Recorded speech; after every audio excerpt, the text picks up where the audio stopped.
When I was 9 years old, I went off to summer camp for the first time, and my mother packed me a suitcase full of books, which to me seemed like a perfectly natural thing to do, because in my family, reading was the primary group activity. And this might sound antisocial to you, but for us, it was really just a different way of being social. You had the animal warmth of your family sitting right next to you, but you were also free to go roaming around the adventure land inside your own mind. And I had this idea that camp was going to be just like this, but better. I had a vision of 10 girls sitting in a cabin, cozily reading books in their matching nightgowns. Camp was more like a keg party without any alcohol. And on the very first day, our counselor gathered us all together, and she taught us a cheer that she said we would be doing every day for the rest of the summer to instill camp spirit. And it went like this. R-O-W-D-I-E, that's the way we spell rowdy, rowdy, rowdy. Let's get rowdy. Yeah. So I couldn't figure out for the life of me why we were supposed to be so rowdy, or why we had to spell this word incorrectly.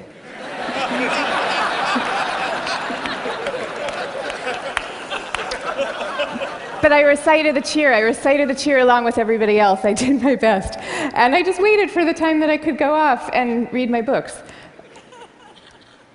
But the first time that I took my book out of my suitcase, the coolest girl in the bunk came up to me and she asked me, "Why are you being so mellow?" Mellow, of course, being the exact opposite of R-O-W-D-I-E. And then the second time I tried it, the counselor came up to me with a concerned expression on her face, and she repeated the point about camp spirit and said we should all really work very hard to be outgoing.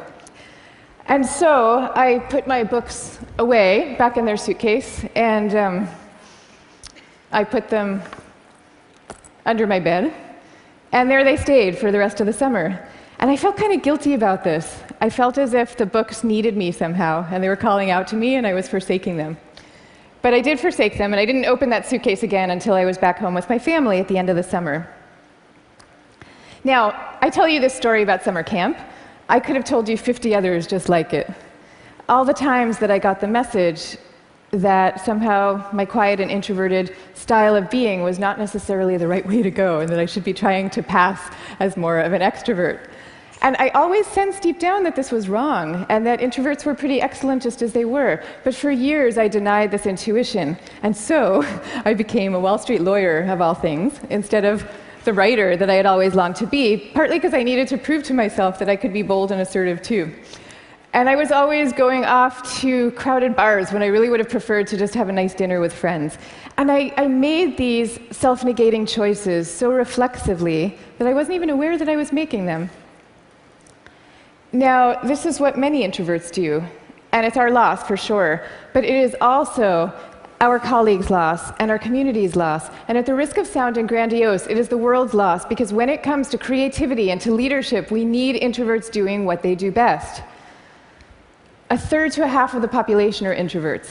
A third to a half. So that's 1 out of every 2 or 3 people you know.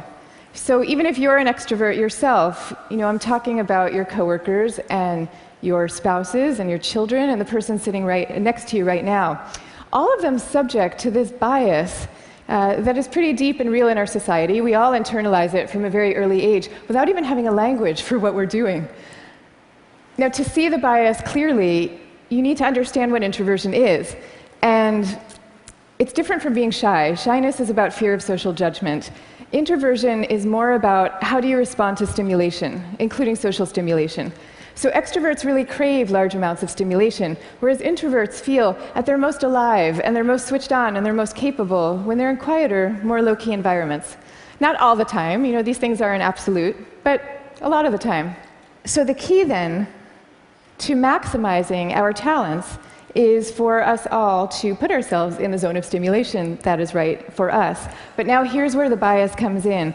Our most important institutions, our schools and our workplaces, they are designed mostly for extroverts, and for extroverts' need for lots of stimulation. And also, we are living through this belief system. We have a belief system right now that I call the new groupthink, which holds that all creativity and all productivity comes from a very oddly gregarious place. So if you picture the typical classroom nowadays, When I was going to school, we sat in rows. We sat in rows of desks like this, and we did most of our work pretty autonomously. But nowadays, your typical classroom has pods of desks of 4 or 5 or 6 or 7 kids all facing each other. And kids are working in countless group assignments, even in subjects like math and creative writing, which you would think would depend on solo flights of thought. Kids are now expected to act as committee members.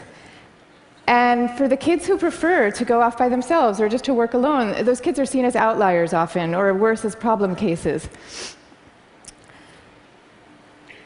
And the vast majority of teachers reports believing that the ideal student is an extrovert as opposed to an introvert, even though introverts actually get better grades and are more knowledgeable, according to research.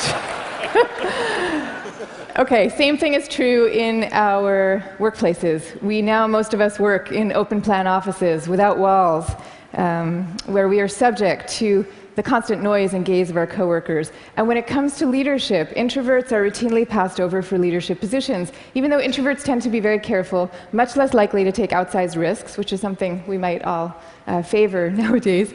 And interesting research by Adam Grant at the Wharton School has found that introverted leaders often deliver better outcomes than extroverts do, because when they are managing proactive employees, they're much more likely to let those employees run with their ideas, whereas an extrovert can quite unwittingly kind of get so excited about things that they're putting their own stamp on things, and other people's ideas might not as easily then bubble up to the surface. Now, in fact, some of our transformative leaders in history have been introverts. I'll give you some examples. Eleanor Roosevelt, Rosa Parks, Gandhi, all these people describe themselves as quiet and soft-spoken and even shy. And they all took the spotlight, even though every bone in their bodies was telling them not to. And this turns out to have a special power all its own, because people could feel that these leaders were at the helm, not because they enjoyed directing others, and not out of the pleasure of being looked at. They were there because they had no choice, because they were driven to do what they thought was right. Now, I think at this point it's important for me to say that I actually love extroverts. I always like to say some of my best friends are extroverts, including my beloved husband. And we all fall at different points, of course, along the introvert-extrovert spectrum. Even Carl Jung, the psychologist who first popularized these terms, said that there's no such thing as a pure introvert or a pure extrovert. He said that such a man would be in a lunatic asylum if he existed at all. And some people fall smack in the middle of the introvert-extrovert spectrum, and we call these people ambiverts. And I often think that they have the best of all worlds. But many of us do recognize ourselves as one type or the other. And what I'm saying is that culturally, we need a much better balance. We need more of a yin and yang between these two types.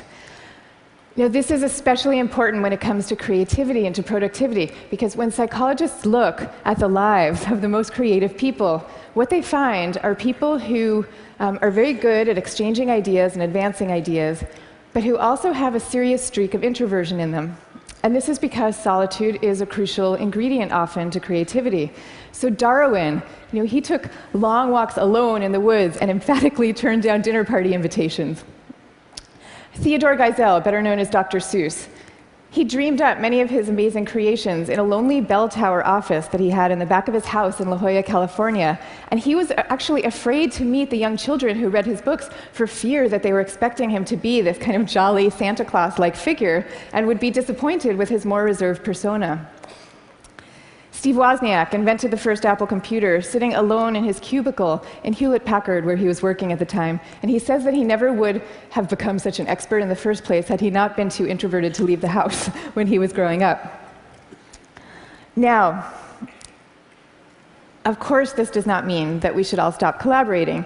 And case in point is Steve Wozniak famously coming together with Steve Jobs to start Apple Computer. But it does mean that solitude matters, and that for some people, it is the air that they breathe. And in fact, we have known for centuries about the transcendent power of solitude. It's only recently that we've strangely begun to forget it. If you look at most of the world's major religions, you will find seekers, Moses, Jesus, Buddha, Mohammed, seekers who are going off by themselves, alone, to the wilderness, where they then have profound epiphanies and revelations that they then bring back to the rest of the community. So no wilderness, no revelations. This is no surprise, though, if you look at the insights of contemporary psychology. You know, it turns out that we can't even be in a group of people without instinctively mirroring and mimicking their opinions, even about seemingly personal and visceral things like who you're attracted to. You will start aping the beliefs of the people around you without even realizing that that's what you're doing. And groups famously follow the opinions of the most dominant or charismatic person in the room, even though there's zero correlation between being the best talker and having the best ideas. I mean, zero. So you might be following the person with the best ideas, but you might not. And do you really want to leave it up to chance? Much better for everybody to go off by themselves, generate their own ideas, freed from the distortions of group dynamics, and then come together as a team to talk them through in a well-managed environment and take it from there. Now, if all this is true, then why are we getting it so wrong? Why are we setting up our schools this way and our workplaces? And why are we making introverts feel so guilty about wanting to just go off by themselves some of the time? One answer lies deep in our cultural history. Western societies, and in particular the US, have always favored the man of action over the man of contemplation. But in America's early days, we lived in what historians call a culture of character, where we still, at that point, valued people for their inner selves and their moral rectitude. And if you look at the self-help books from this era, they all had titles with things like character, the grandest thing in the world. And they featured role models like Abraham Lincoln, who was praised for being modest and unassuming. Ralph Waldo Emerson called him a man who does not offend by superiority. But then we hit the 20th century, and we entered a new culture that historians call the culture of personality.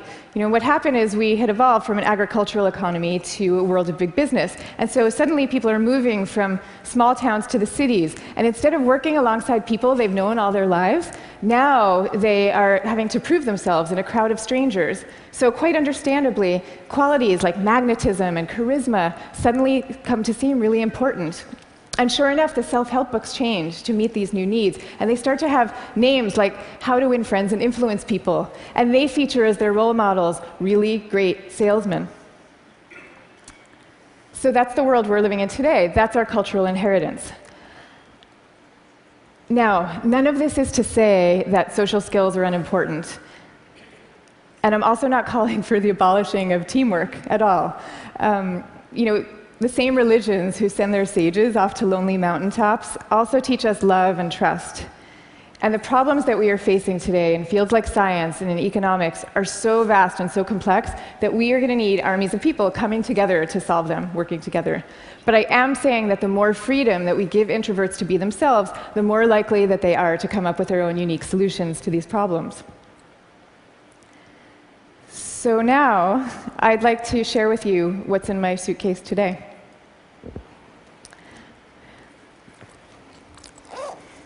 Guess what? Books.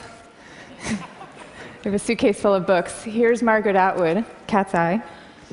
Here's a novel by Milan Kundera. And here's The Guide of the Perplexed by Maimonides.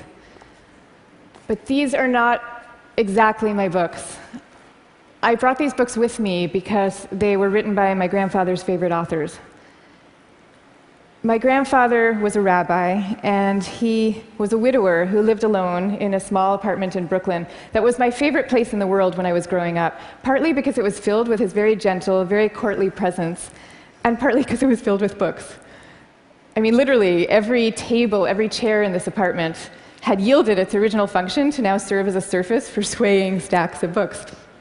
Just like the rest of my family, my grandfather's favorite thing to do in the world was to read.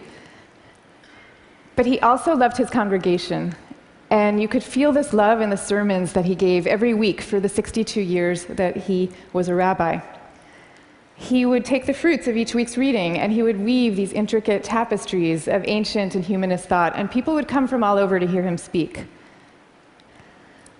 But here's the thing about my grandfather.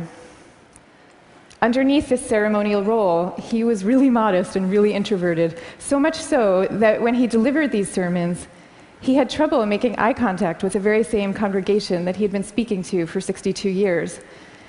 And even away from the podium, when you called him to say hello, He would often end the conversation prematurely for fear that he was taking up too much of your time. But when he died at the age of 94, the police had to close down the streets of his neighborhood to accommodate the crowd of people who came out to mourn him. And so these days, I try to learn from my grandfather's example in my own way. So I just published a book about introversion, and it took me about 7 years to write. And for me, that 7 years was like total bliss, because I was reading, I was writing, I was thinking, I was researching. It was my version of my grandfather's hours a day alone in his library. But now, all of a sudden, my job is very different. And my job is to be out here talking about it, talking about introversion.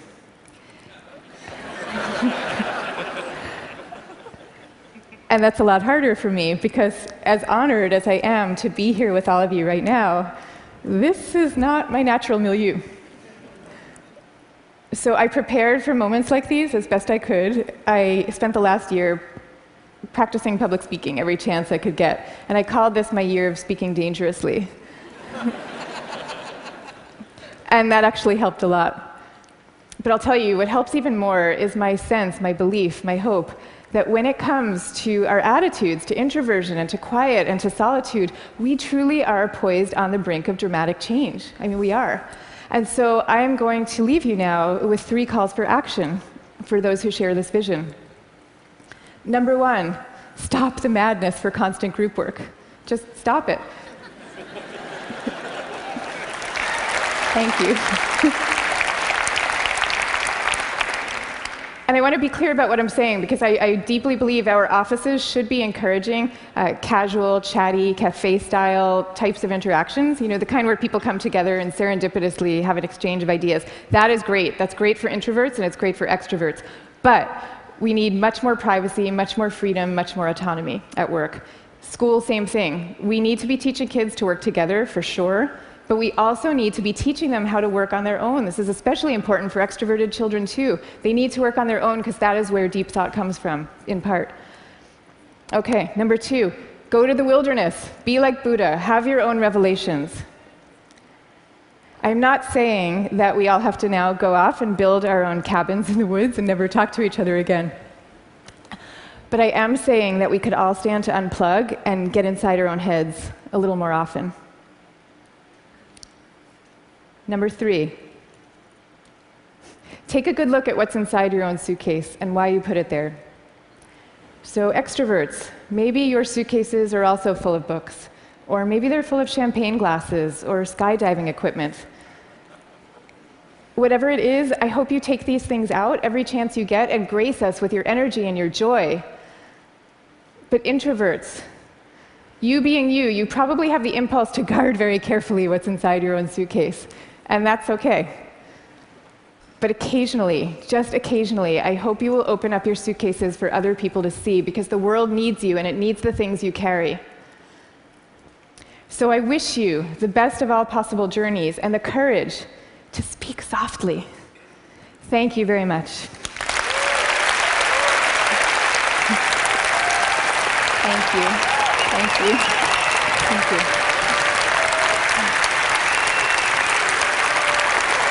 Thank you.